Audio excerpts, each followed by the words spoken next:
Mummy, আমাকে তুমি গোসল করতে ডেকো না। আরে আমি শীতের মধ্যে গোসল করব না, শরীর থেকে গন্ধ আসবে না, আমি শুধু পারফিউম স্প্রে করি তো। হ্যাঁ, আমি তো রোজ পারফিউম স্প্রে করি বাহিরে বের হওয়ার আগে। প্লিজ আমাকে গোসল করতে বলো না এই শীতে। হ্যাঁ, আমার ঠান্ডা সমস্যা, তুমি জানো না? এরকম আম্মেগুলোকে দুঃখের কথা।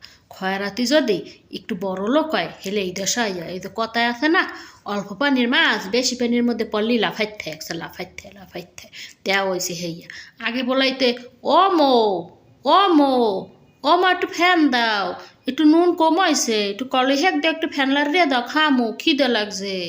হ্যাঁ, আর এখন বলায় মাম্মি, মাম্মি। ওই ওর বড় বই নে হে সৌদি আরব গেছে মানের বাসায় কামে, সেইখানে কাম কাজ হরিয়ে টরিয়ে সেইখানে সেই বেড়ার লাগে বিয়ে হয়েছে। বিয়ে টিয়ে বই এখন কারি টাহা হয়েছে। এখন এই শরীর আর শরীর মারে পাড়ায়, আর শরীর এখন খায় আর ওই সব পোশাক আদি গায়ে দেয়, আর হ্যাঁ মায়ের মামানি বলায় মাম্মি, এখন মাম্মি হয়ে গেছে।